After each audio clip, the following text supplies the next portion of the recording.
Right, you're being recorded. All righty, I'm going to go ahead and call this meeting of the Dunn County Executive Committee to order.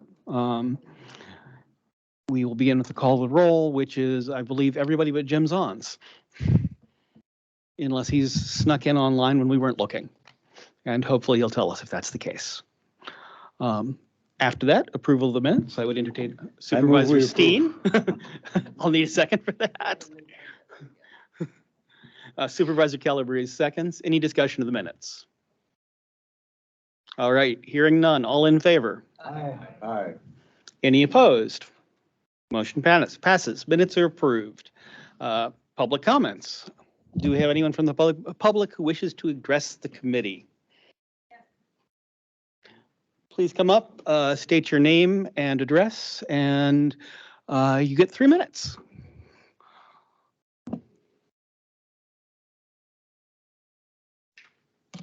I have a copy of what I'm talking about. Is it all right if I hand this out? Probably at the end is simplest. Okay, we'll do that.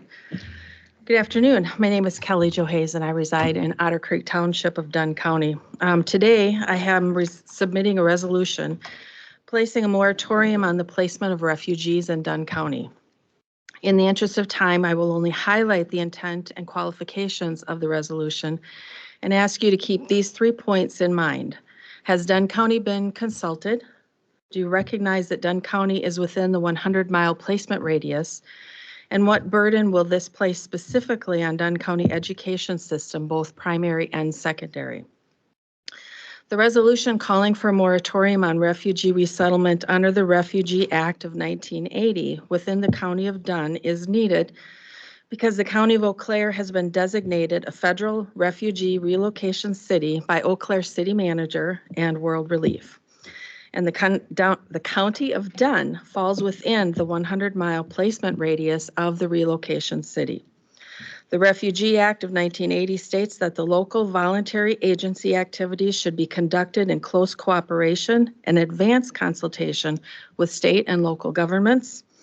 And the director shall consult regularly with state and local governments and private nonprofit voluntary agencies the intended distribution of refugees among the states and localities before their placement, and shall develop and implement policies and strategies for the placement and resettlement of refugees, and will provide a mechanism whereby representatives of local affiliates of voluntary agencies meet with representatives of state and local governments to plan and coordinate in advance of their arrival the appropriate placement of refugees. The overall quality of life for Dunn County residents will be adversely impaired by excessive demands on local resources if primary resettlement continues. We are requesting the County of Dunn adopt a moratorium on the placement of refugees through primary resettlement until World Relief demonstrates they are in full compliance with the aforementioned federal statutes. An objective, independent economic impact study detailing all costs to taxpayers for refugees have been completed and reviewed by the Dunn County Board of Supervisors. The County of Dunn is informed how the capacity number of 75 primary resettlement refugees was determined and what matrix is being used to determine future annual resettlement allocations. Again, I ask, as we are within the 100-mile placement radius, has Dunn County been consulted, and are we financially prepared for the burden on our education system, including UW Stout? Please add this item to the Dunn County Board of Supervisors January agenda. We have the responsibility and constitutional right. Your 3 minutes, by the way. To assess the situation and decide what is best for Dunn County. Thank you. Anyone else?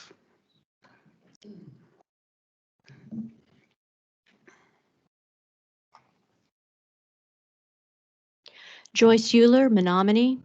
Please put a moratorium on refugee resettlement for Dunn County until the potential effects on our communities can be better considered. In the early 1990s, I ran a refugee resettlement affiliate office like the one now in Eau Claire. I recruited churches to sponsor refugees, mostly from Vietnam, but from other places too. Outcomes and experiences seemed to be pretty good. And the more refugees I could deliver to sponsors, the more money my office made, as my boss frequently reminded me. You will hear lots of success stories of refugees finding good jobs, assimilating, and contributing positively to their communities. But I think those are old statistics and stories, and that the refugee program is different now. St. Cloud, Minnesota, as you will see in the document I have given you, has been devastated by large numbers of Somali refugees. University enrollment there has plummeted. One online source gives that city a safety rating of F, with 99% of all U.S. cities being safer. Now, the federal government seems to want that for Chippewa Valley as well. The Federal Office of Refugee Resettlement, ORR, has been under fire since a recent New York Times expose series on how the ORR lost 85,000 unaccompanied minors from over the southern border, and many of them seem to have turned up working long, dangerous hours in factories or being otherwise trafficked by people who sponsored them. Another New York Times article from this January says that the Biden administration now wants individual citizens to be able to sponsor refugee families too. Is this even safe for the refugees? My document speaks of fraud in the vetting process of the refugees. How well will individual citizen sponsors be vetted by this same ORR? Financially speaking, you do not want this program resettling refugees in this county until a lot of questions are answered. According to a 2018 report by Dr. John Palmer of St. Cloud University, resettled Somali refugees in St. Cloud have an at or near poverty rate, of 83%, the highest of any studied demographic. In the summary of Palmer's document, he says, resettled Somali refugees are placing increased demands on local and state government, as well as local charities. Even though funding for family assistance programs is primarily shared by federal and state resources, local governments are experiencing increased indirect cost for things like interpreters, increased personnel and office space in response to growing high-need populations. Thank you. Thank you. Anyone else?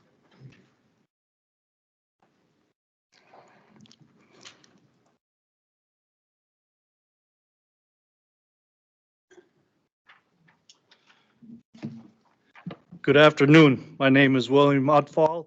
I'm a Dunn County resident. I reside at E1396 State Road 64, Boyceville, Wisconsin.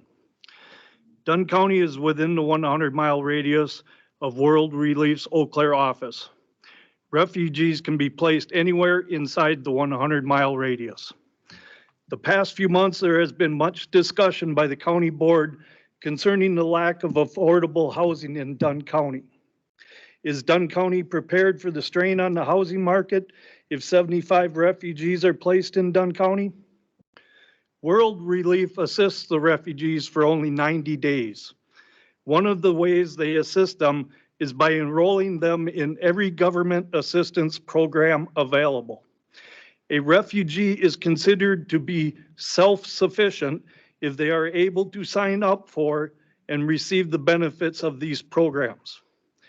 After 90 days, World Relief is no longer obligated to provide any assistance to the refugees, and all costs fall on the taxpayers.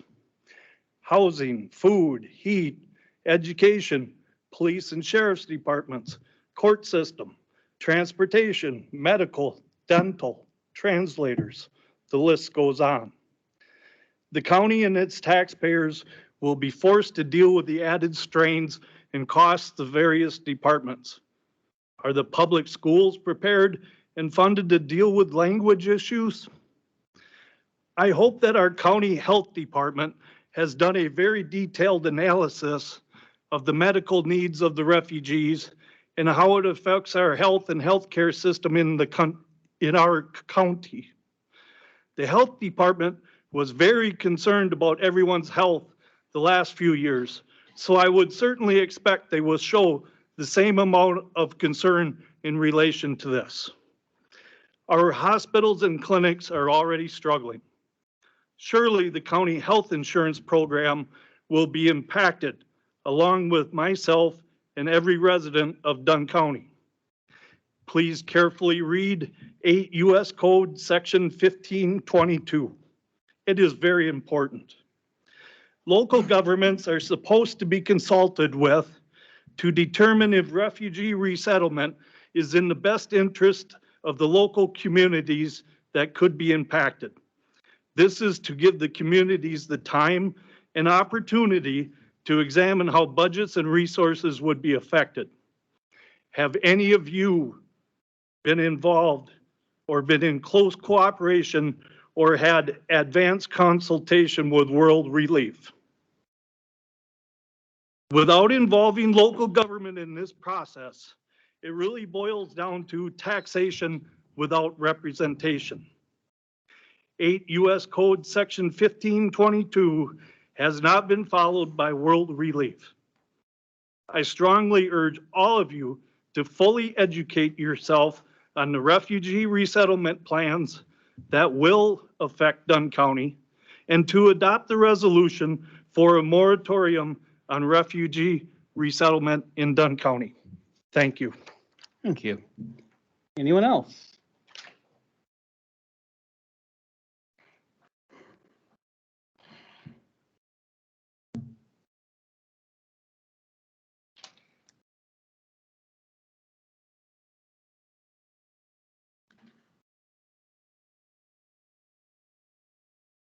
Hi, my name is Lori Christensen, 1102 14th Avenue East, Menominee, Wisconsin. It is of great concern of the situation happening in our neighboring county, Eau Claire, in which World Relief, a nonprofit voluntary refugee reception agency, VOLAG, comes in to establish an office in preparation to resettle 75 refugees within a 100-mile radius from Eau Claire without the knowledge of local residents and local elected officials. According to the federal statute, 8 U.S. Code 1522 states that 3, local voluntary agency activities should be conducted in close cooperation and advanced consultation with state and local governments. Unfortunately, the only person back in March of this year that World Relief consulted with was the Eau Claire County Manager, which is an appointed position, not an elected position. World Relief did not come out publicly until late October after they established an office in Eau Claire. So laws were not followed and the public were not aware of the refugee resettlement until 7 months later.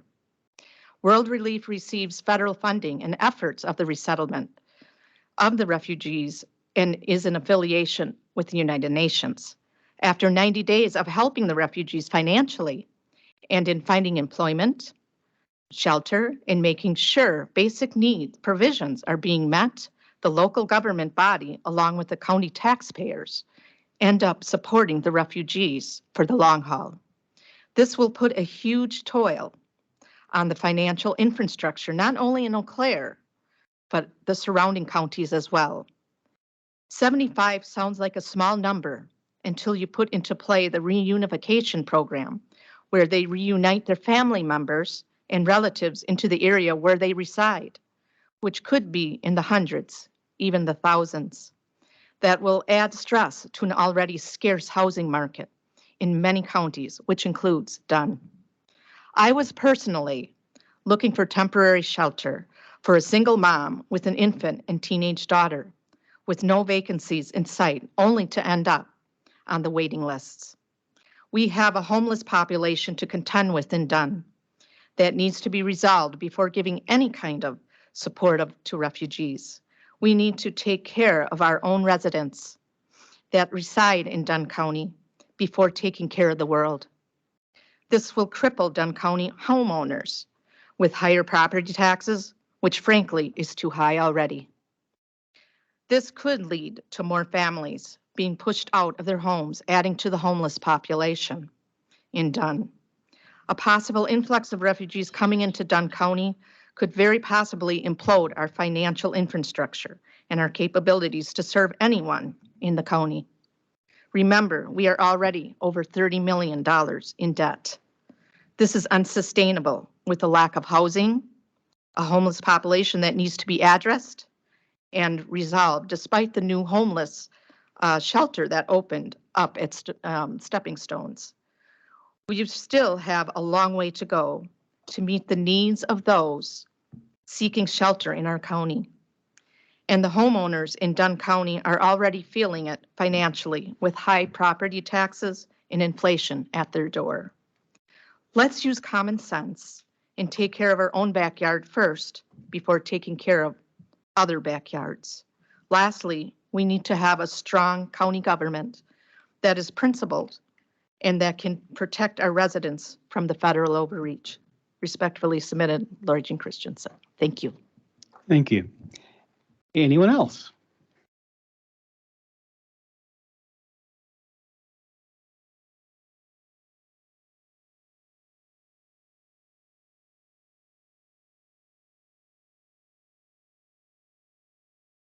Hello, my name is Betty Verdon.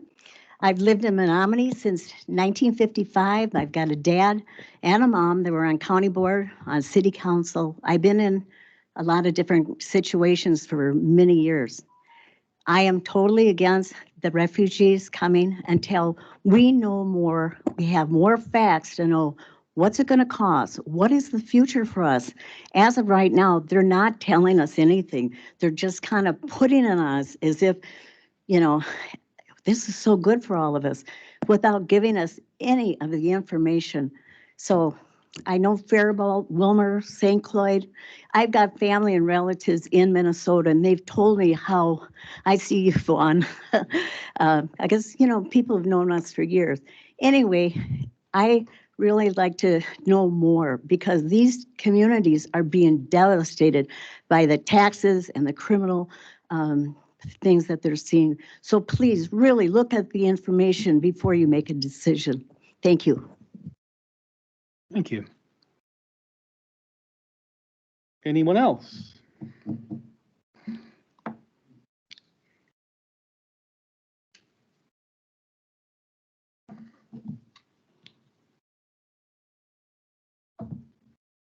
My name is Cecilia Cooper. I live at E4627 453rd Avenue, Menominee, Wisconsin. I am in support of what everyone has said here in regards to placing a moratorium on refugees coming into Dunn County. As a person who is over 65 and hopes to retire one day and is looking at living on a fixed income, I cannot afford taxes to escalate as they have in other communities that have taken in refugees. I would urge all of you to take the time to talk to City Council in Wilmer, Minnesota, about how the refugee community there has impacted taxes. The last information I was able to look up was that taxes had increased by 3 times.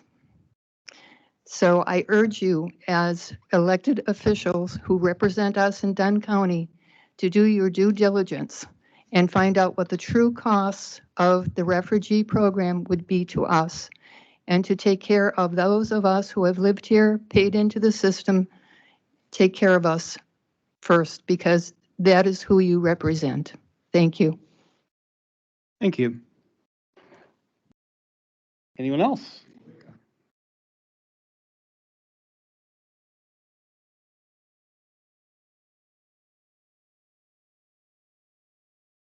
Mike Cooper, I'm her husband, live in the town of Menominee.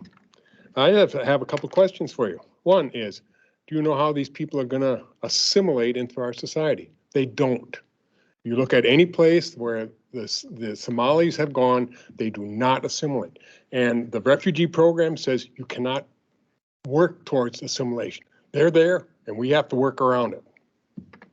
They can't speak English. Now, what are you going to do with that? How are you going to pay for that? That's going to take time to get them up to speed. World Relief says, oh yeah, they're going to be doing, get jobs. No, they're not. They can't speak English. And finally, look to Barron. Ask them how it's impacted them. It's not been good. So do a moratorium. If at some point in the future you want to change your mind, let us know. Please talk to the population of this county before you make any decisions. Thank you. Thank you. Any more?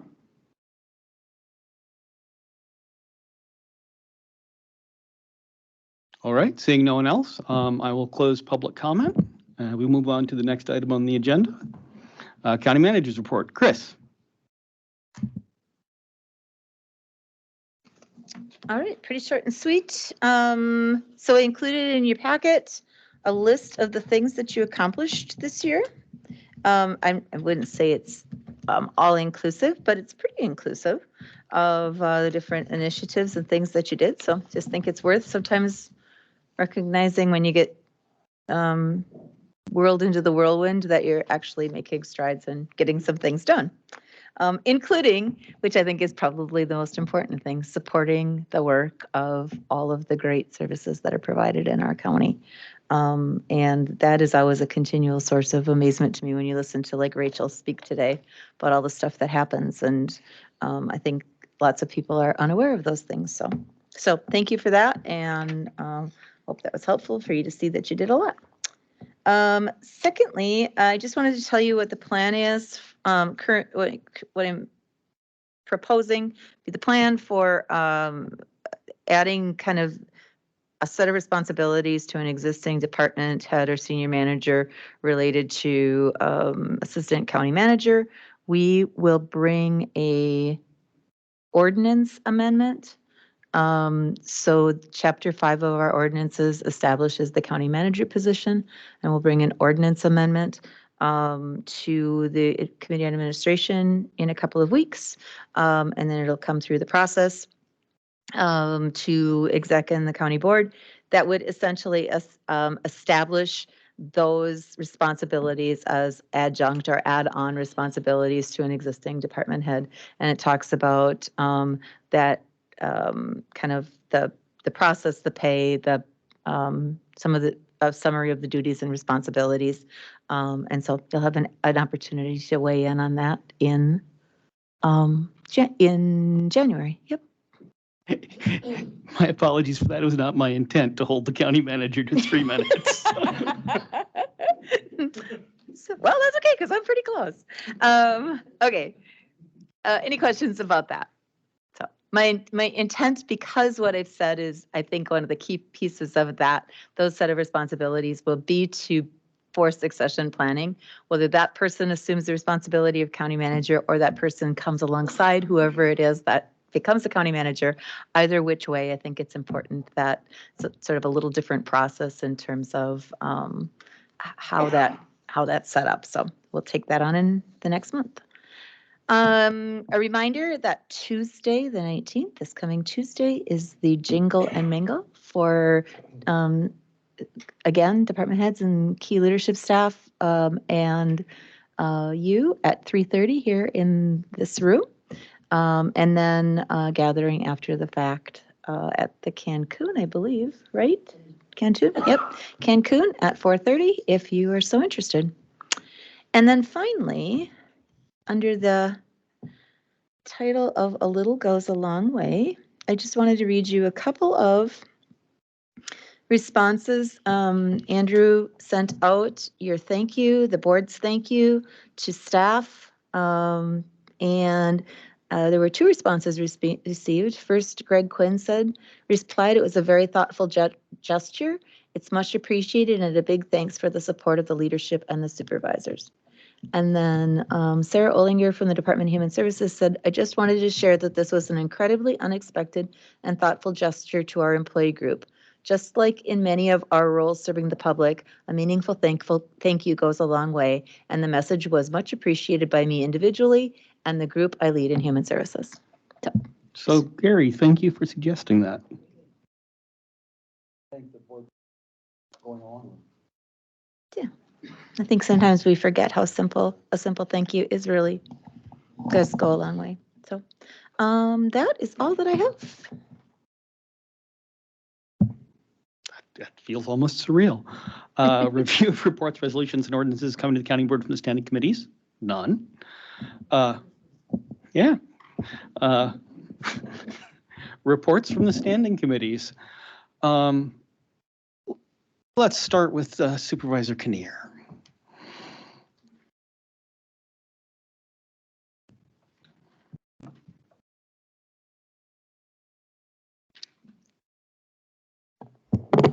Thank you, Mr. Chair. And first, I'd like to apologize for walking in late on the first meeting. Secondly, we met last middle of November for the neighbors of Dunn County. And we have a census of around 110, which has stayed pretty steady for a while now. And we're starting to take some people there that are there just temporarily to recover.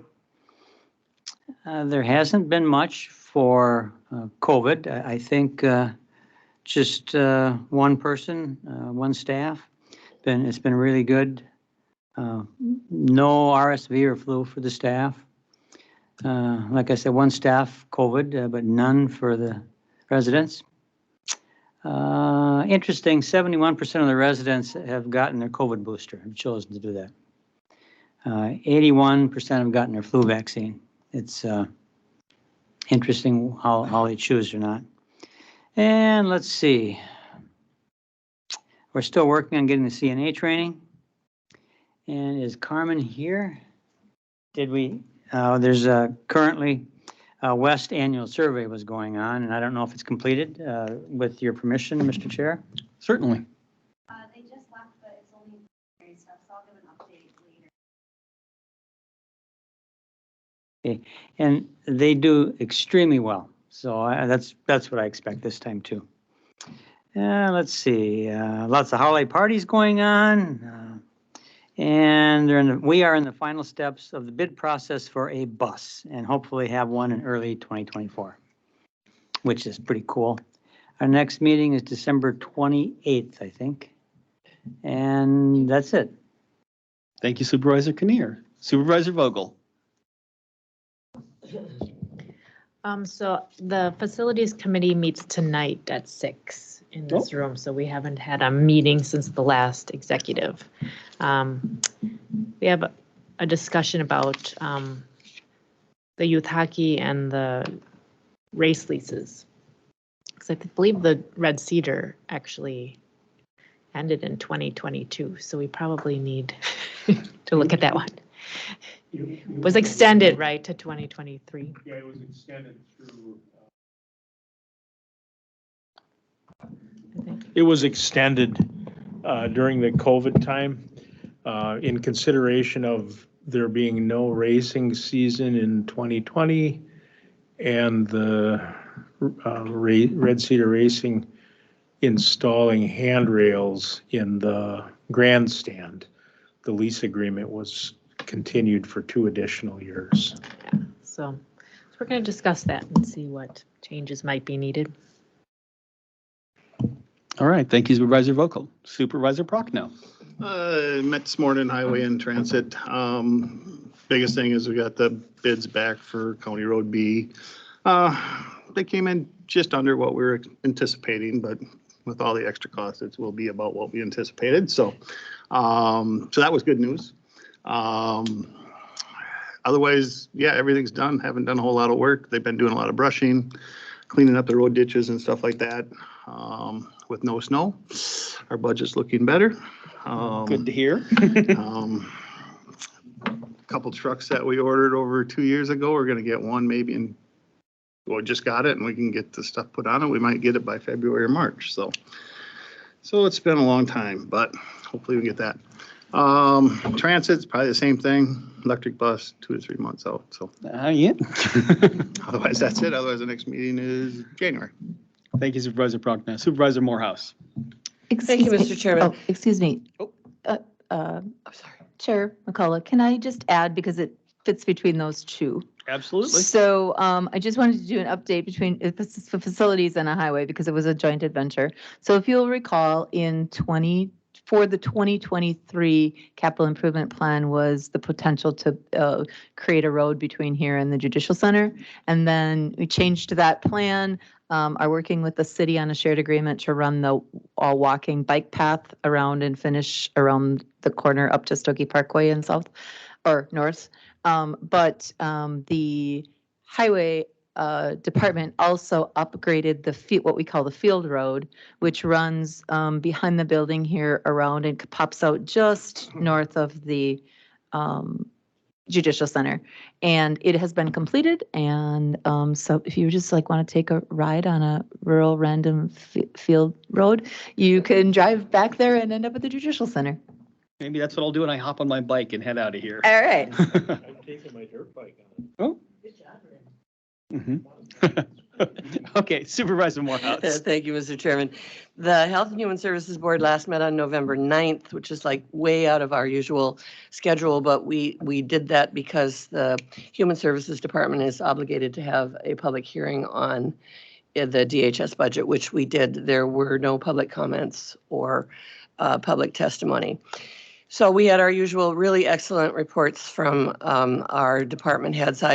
I'm channeling Chris. I just wanted to say we always get really excellent reports, both written and oral. They do a really nice job of keeping us up to date on good outcomes, on issues that the Health and Human Services Board needs to take a look at. And then, of course, they have wonderful staffs behind them helping them do that. So I just can't say enough about how competent and dedicated Greg and KT and Paula and all of their staffs are. Paula showed us, I hadn't seen this because I don't subscribe any longer, but the Dunn County News covered the $900,000 federal grant that came to family court. She shared that. And she also shared results from two things. One, there is an annual survey of employees in the Department of Human Services. Generally speaking, our employees are pretty well satisfied with their work. There are some improvements, thanks, I think, to budget processes and excellent management of the budget. They're a little more satisfied with salary and benefits. Particularly appreciate, I think this is for all of us in terms of thinking about retention, particularly appreciate the opportunities for flexibility in their work. They work odd hours sometimes and are able to do a reasonable job, at least, of managing work and family life. There are some issues, they're not big ones. Ms. Winter has also been doing stay interviews with our family and children's unit staff. And just to remind you, that's a tough job. That's child protection, that's youth justice. And this is really tough work, and that group has been through a lot of changes. There are a number of good things that they identified about their work. There were a number of issues, and if Supervisor Steen wants to chime in, he's more than welcome to do so.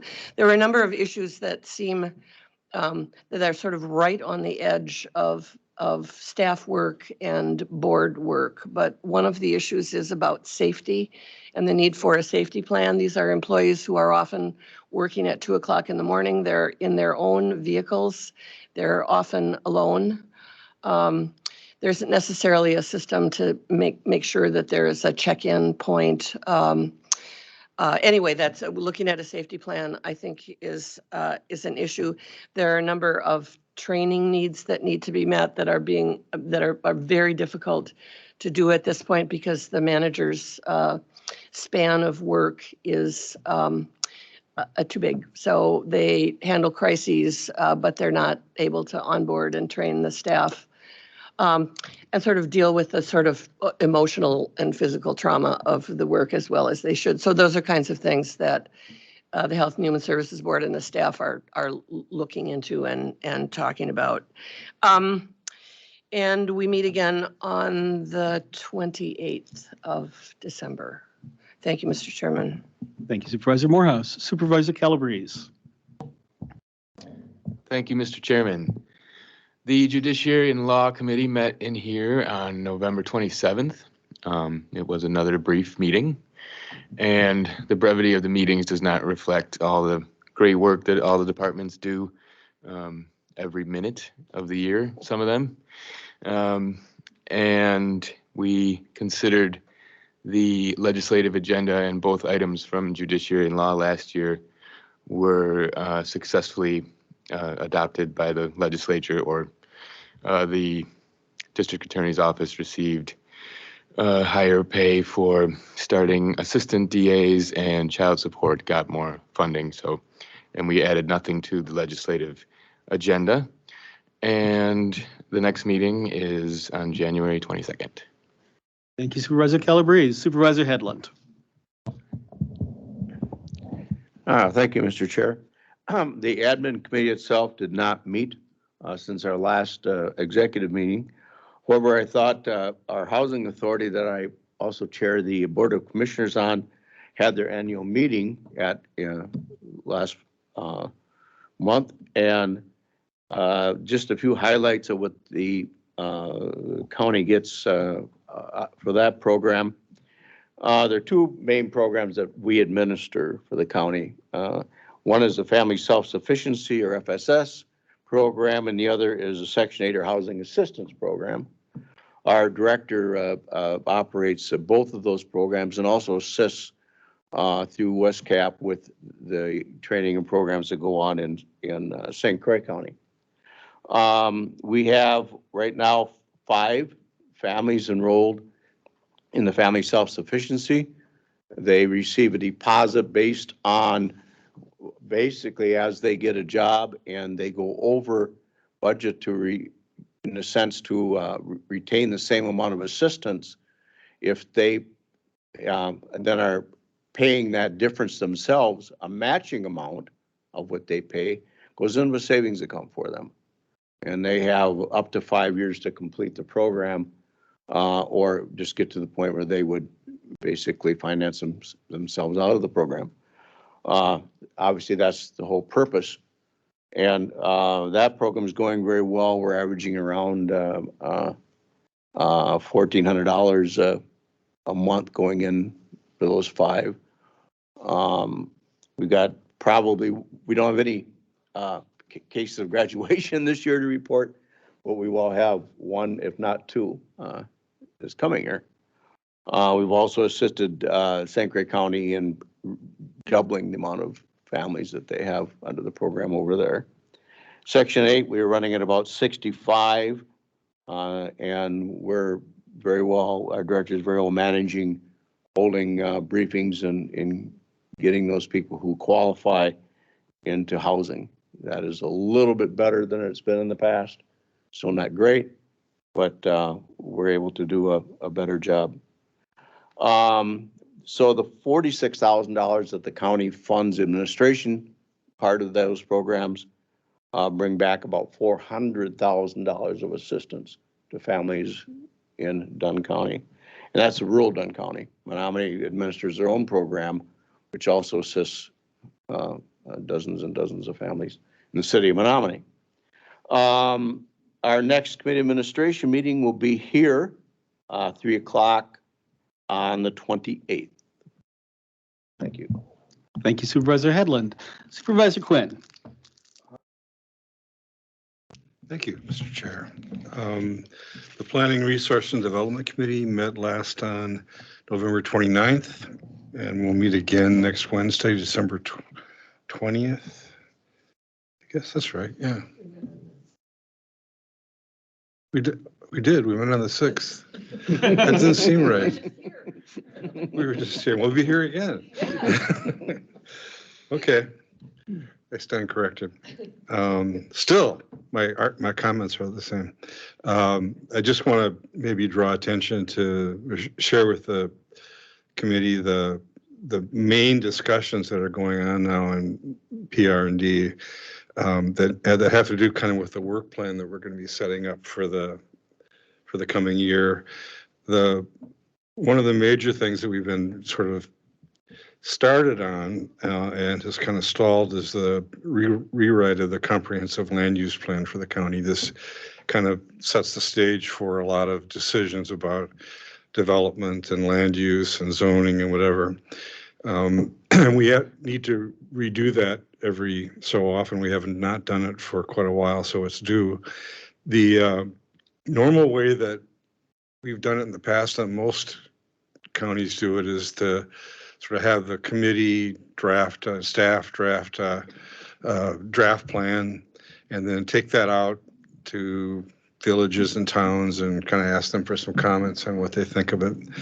But our committee and staff, and we really commend our staff on this, have decided that we should sort of turn that on its head, and that instead we should have this be a more thoughtful process and begin with public outreach and public participation. So we're working with the staff to develop a plan for how the public can participate in the beginning of the process rather than just the end of the process. Of course, there'll be public hearings at the end, but so the plan is at the next meeting, we're going to talk about what that plan will look like. Our goal is to engage as many citizens as are interested, talk to local town and village boards, and interest groups, and sort of get a sense of what people want their landscape to look like, their communities to look like, so that when we write the plan, that's the basis for writing it. And that process will take a while. I mean, it's going to be a multi-month process, probably well into the year. The second thing is we've been approached and been interested in, but also been approached by citizens about consideration of amending the zoning ordinance to allow for what's called accessory dwelling units.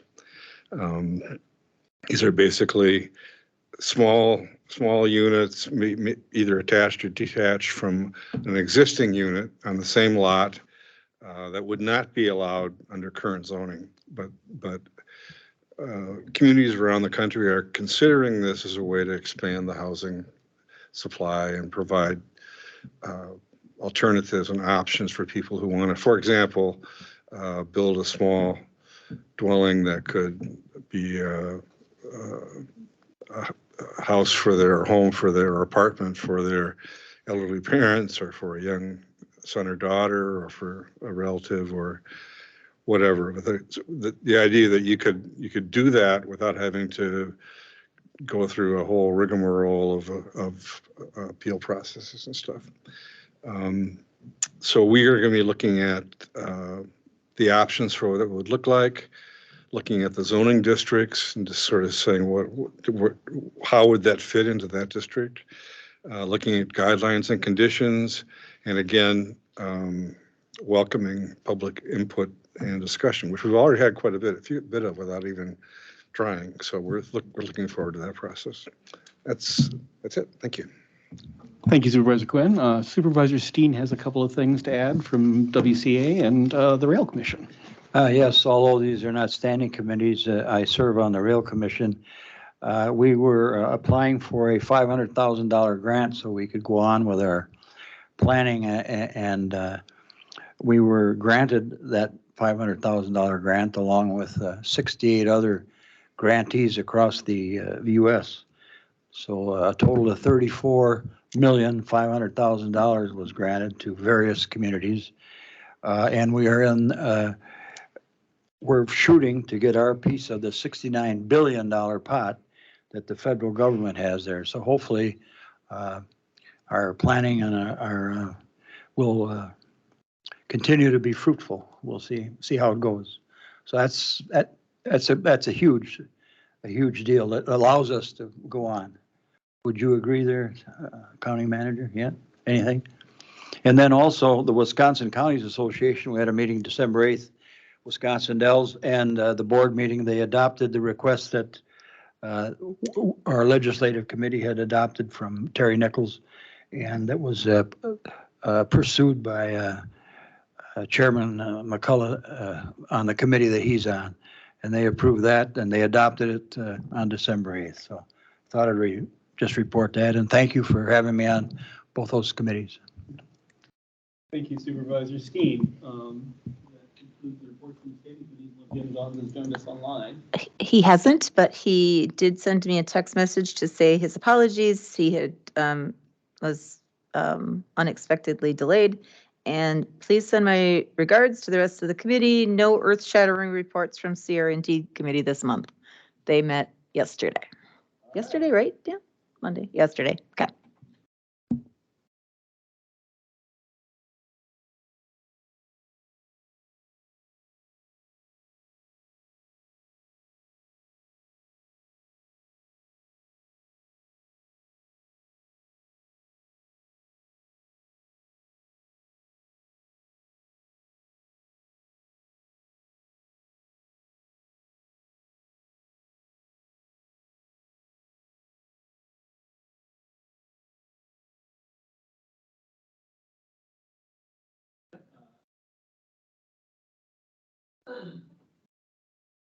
All right. You're adjourned. Yeah, it's gonna make us feel good. Yeah, instead of a lay, right? That's some flowered shirt.